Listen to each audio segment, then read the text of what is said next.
Salam dostlar, jurnalist Əfqan Sadıqov Azərbaycana ekstradisiya olunur, deportasiya olunur Azərbaycana. Biz daha doğrusu Azərbaycana deportasiya artıq baş tutub, baş tutmayıb onu bilmirik. Dünən gecə saatlarında bir neçə yanğın söndürən xilasedici gəlib Tiflisdə Əfqanın yaşadığı mənzilə bildiriblər ki, qaz sızması var, evi yoxlamalıyıq. Qapını açan kimi bu mülki geyimlər evə doluşub Əfqan Sadıqovu oğurlayıb aparıblar. Sonra məlum olub ki, o Tiflis şəhər məhkəməsindədir. Təhlükəsizlik xidməti, Gürcüstan Təhlükəsizlik xidməti ittihamla irəli sürüb ki, güya Əfqanın Gürcüstanda yaşamağı Gürcüstanın təhlükəsizliyi üçün təhdiddir.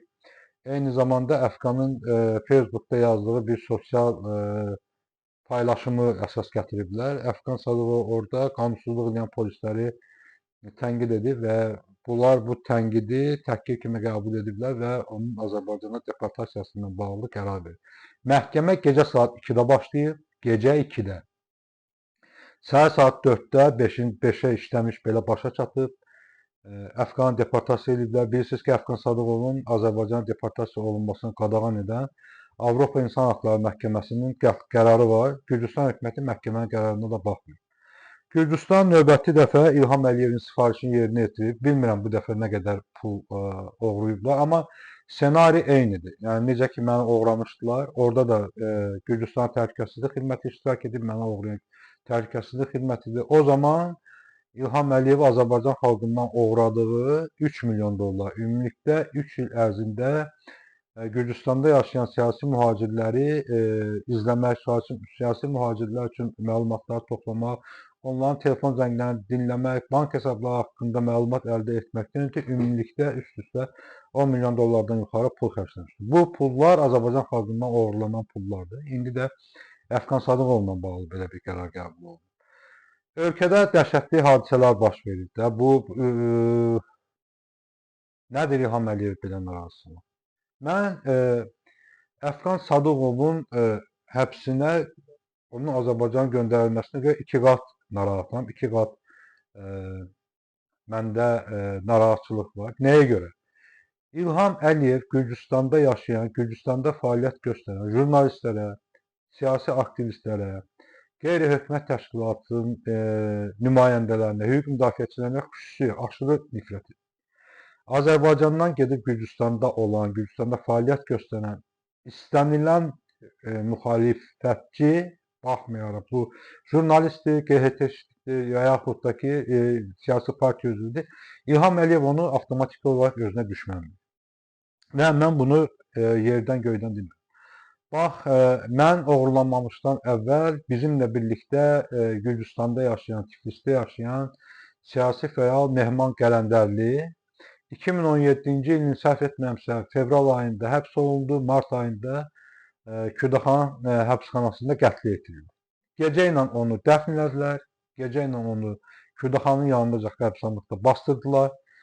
Əvvəl elan elədilər ki, Mehman Qələndərli ölməyib, sağdır, yalan da onun haqqında deyənlər. Bir gündən sonra Allah yastığını yüngül eləsin, Oktay Güləliyev onun qəbrini tapdı. Ondan sonra hökumət, penitensiar xidmət, Ədliyyə Nazirliyi bu cinayəti etiraf elədilər, amma dedilər ki, intihar edib. Və Oktay Güləliyev də üstündən bir müddət, bir neçə il keçdikdən sonra avtomobil qəzasına salındı. Hələ də komadadır, hələ də o yarımcan vəziyyətdə evində yatır, müalicə alır.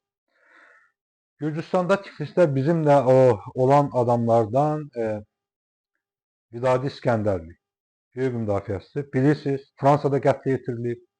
Gürcüstanda bizimlə birlikdə olan Vüqar Rzayev, Azərbaycan Xalq Cəbhəsi Partiyasının fəalı. Mən oğurlandıqdan sonra o Tiflisi tərk edib Avropaya gəlmişdi, Belçikada yaşayırdı. 2020-ci ilin dekabr ayında o itkin düşdü. 2021-ci ilin yanvar ayının 15-i ya 16-sı onun cəsədini yaşadığı kampın yaxınlığından çaydan tapdılar. Və belə bir versiya irəli sürdülər ki, yıxılıb çaydan yıxılıb, körpüdən yıxılıb çaya düşüb.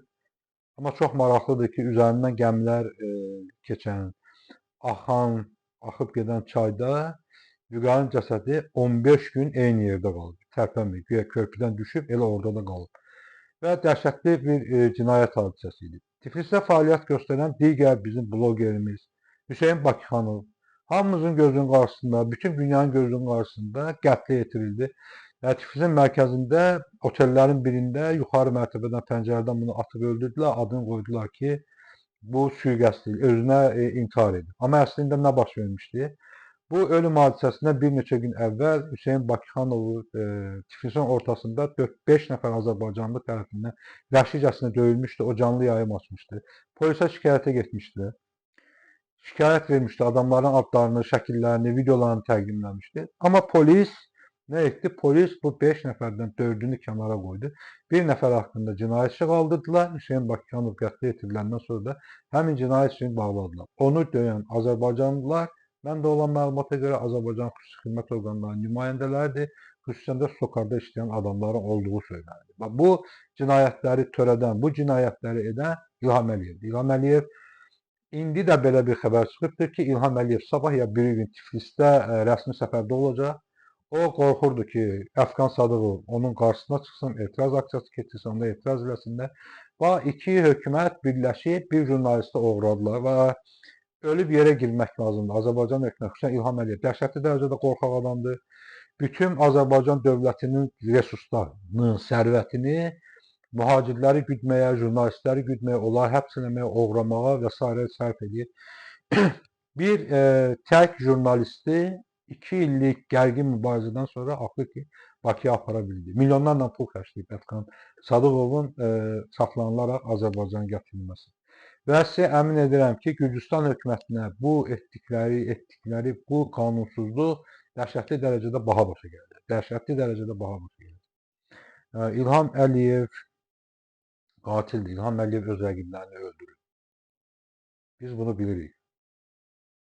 Biz bunu Vidadi İskəndərlidən bilirik, biz bunu Bayram Məmmədovdan bilirik, biz bunu Hüseyn Bakıxanovdan bilirik, Elmar Hüseynovdan bilirik, Rafiq Talıdan bilirik, Rasim Əliyevdən bilirik. Biz Azadlıq meydanında öldürülən müsavatçıdan bilirik. Biz 2003-cü ildə həbsxanalarda döyülərək işgəncə altında ölən gənc müsavatçı dostlarımızdan, qardaşlarımızdan bilirik. Biz onlarla, yüzlərlə iş adamının Milli Təhlükəsizlik Nazirliyində döyülərək öldürülməsindən bilirik. Biz bunu Akif Çovdarovun əməllərindən bilirik. Biz Daxili İşlər Nazirliyində olan o dəhşətli bandit dəstəsi vardı bir orada, sonradan rəhbərini də öldürdülər. Bax, o Daxili İşlər Nazirliyində olan bandit dəstəsindən bilirik ki, İlham Əliyev qatildir, İlham Əliyev qatillərlə işləyir, İlham Əliyev baş kəsənlərlə işləyir. Biz Bəylayevovun adam döyən, baş kəsən, adam güllələyən qohum əqrəbəsindən bilirik ki, İlham Əliyev qatildir. Bu qatil adam hakimiyyətdə qalmaqdan ötürü hər cür əxlaqsızlığa, hər cür vicdansızlığa əl atır. Biz Əfqan Sadıqovun müdafiəsini təşkil etməliyik. Çünki onun öldürülməsindən, öldürülə biləcəyindən mən şübhələnirəm və çox narahatım. İlham Əliyev hər şeyə qadir olan adam, hər bir şeyə qadir olan adamdır. Və indi də yaranmış vəziyyətdən istifadə edir. Bir tərəfdən Ukrayna müharibəsi gedir, digər tərəfdən İranda müharibə gedir. Və İlham Əliyev bu vəziyyətdən, bu fürsətdən istifadə edib öz rəqibləri, tənqidçiləri hamısını aradan götürməyə çalışır. Xüsusən o hesab edir ki, artıq Azərbaycanda məsələni həll edir. Azərbaycanda media susturulub. Bütün müstəqil medialar bağlanıb. 40-dan yuxarı jurnalist həbsdədir. Abzas Medianın jurnalistləri həbsdədir. Meydan TV'nin jurnalistləri həbsdədir. Toplum TV'nin jurnalistləri həbsdədir. Müxalifət susturulub. Müxalifətin lideri Əli Kərimli həbsdədir. Əli Kərimlinin mühafizəçiləri həbsdədir. Xalq Cəbhəsinin fəalları, bir sıra fəalları həbsdədir. Könüllü şəkildə Əli Kərimliyə mühafizəsini təşkil edən şəxsləri saxta ittihamlarla həbs ediblər. Onlara təzyiq göstəriblər ki, Əli Kərimlinin əleyhinə ifadə versinlər. Bu adamlar Əli Kərimlinin əleyhinə ifadə vermədiklərinə görə çox ağır cəzalara məhkum, 12 il, 6 il müddətində həbs cəzasına məhkum olunublar. Azərbaycanda qeyri-hökumət təşkilatı, insan hüquqları müdafiəsi ilə məşğul olan müstəqil heç bir təşkilat qalmayıb. Bəşir Süleymanlı həbsdədir, Amər Məmmədli həbsdədir, digərləri həbsdədir. Bir çoxları ölkəni tərk etməyə məcbur olublar. Yerdə qalanlar isə hakimiyyətin əlinin altında işləyən Qonqolardır ki, onlara hər cür şərait yaradır. İlham Əliyev bu adamlar da hüquq müdafiəsi ilə yox, İlham Əliyevə yaltaqlanmaqla, İlham Əliyevin hakimiyyətinin lobbiçiliyi ilə məşğuldur beynəlxalq təşkilatlarda. Belə ağır və gərgin şəraitdə Azərbaycan xalqı öz mübariz övladlarına sahib çıxmalıdır. Biz hamımız birlikdə bu adamların, bu Əfqan Sadıqovun və digər sadaladığımız insanların, jurnalistlərin azadlığı uğrunda çox ciddi şəkildə mübarizə aparmalıyıq. Yenə qeyd edirəm ki, Əfqan Sadıqovun həyatı təhlükə qarşısındadır. İlham Əliyev ölkə xaricində olan, müxalifəti ölkə xaricində olan, jurnalistləri ölkə xaricində olan, blogerləri susturmaq, onları qətlə yetirmək, onları tutub Azərbaycana qaytarmaqla bağlı çox ciddi tapşırıqlar görüb, bu istiqamətdə çox ciddi işlər görünür. Avropaya killer dəstələri göndərilib. Bu dəqiqə tək bir məsələni diqqətinizə çatdırım ki, Məhəmməd Mirzəlinin işinə görə 10 nəfərdən yuxarı şəxs saxlanılıb və Fransa məhkəməsi qərar çıxarıb ki, Məhəmməd Mirzəlini öldürmək üçün Azərbaycan siyasi hakimiyyəti, yəni İlham Əliyev sifariş verir. Qatil hakimiyyətin əlindəyik. Kanalı bəyənin, yayın, qoy çox adama çatsın. Biz bu kanalı məhz Azərbaycan xalqına müraciət etmək üçün, Azərbaycan xalqına informasiya verməkdən ötürü açmışam. Bu kanal ona görə açılıb ki, İlham Əliyev bizim səsimizi boğa bilməsin. İlham Əliyev hesab eləməsin ki, bizim səsimizi boğur. Bilirsiniz, mənim TikTok kanalımın yayımı Azərbaycanda qadağan olunub. Dünya hər yerində baxmaq olur, amma Azərbaycanda baxmağa qadağan olunub. Mənim xalqa müraciət edəcək pəncərələrdən biri YouTube kanalımdır. Bu kanala abunə olun. Bu kanalı dəstəkləyin, bu kanalı yayın. Eyni zamanda üzləşdiyiniz bütün qanunsuzluqlarla bağlı, bütün negativ hallarla bağlı yazın, Facebook üzərindən yazın, e-mail üzərindən yazın, videolar göndərin. Biz sizin səsiniz olmağa hazırıq. Mən şəxsən sizin hər birinizin problemini işıqlandırmağa hazıram.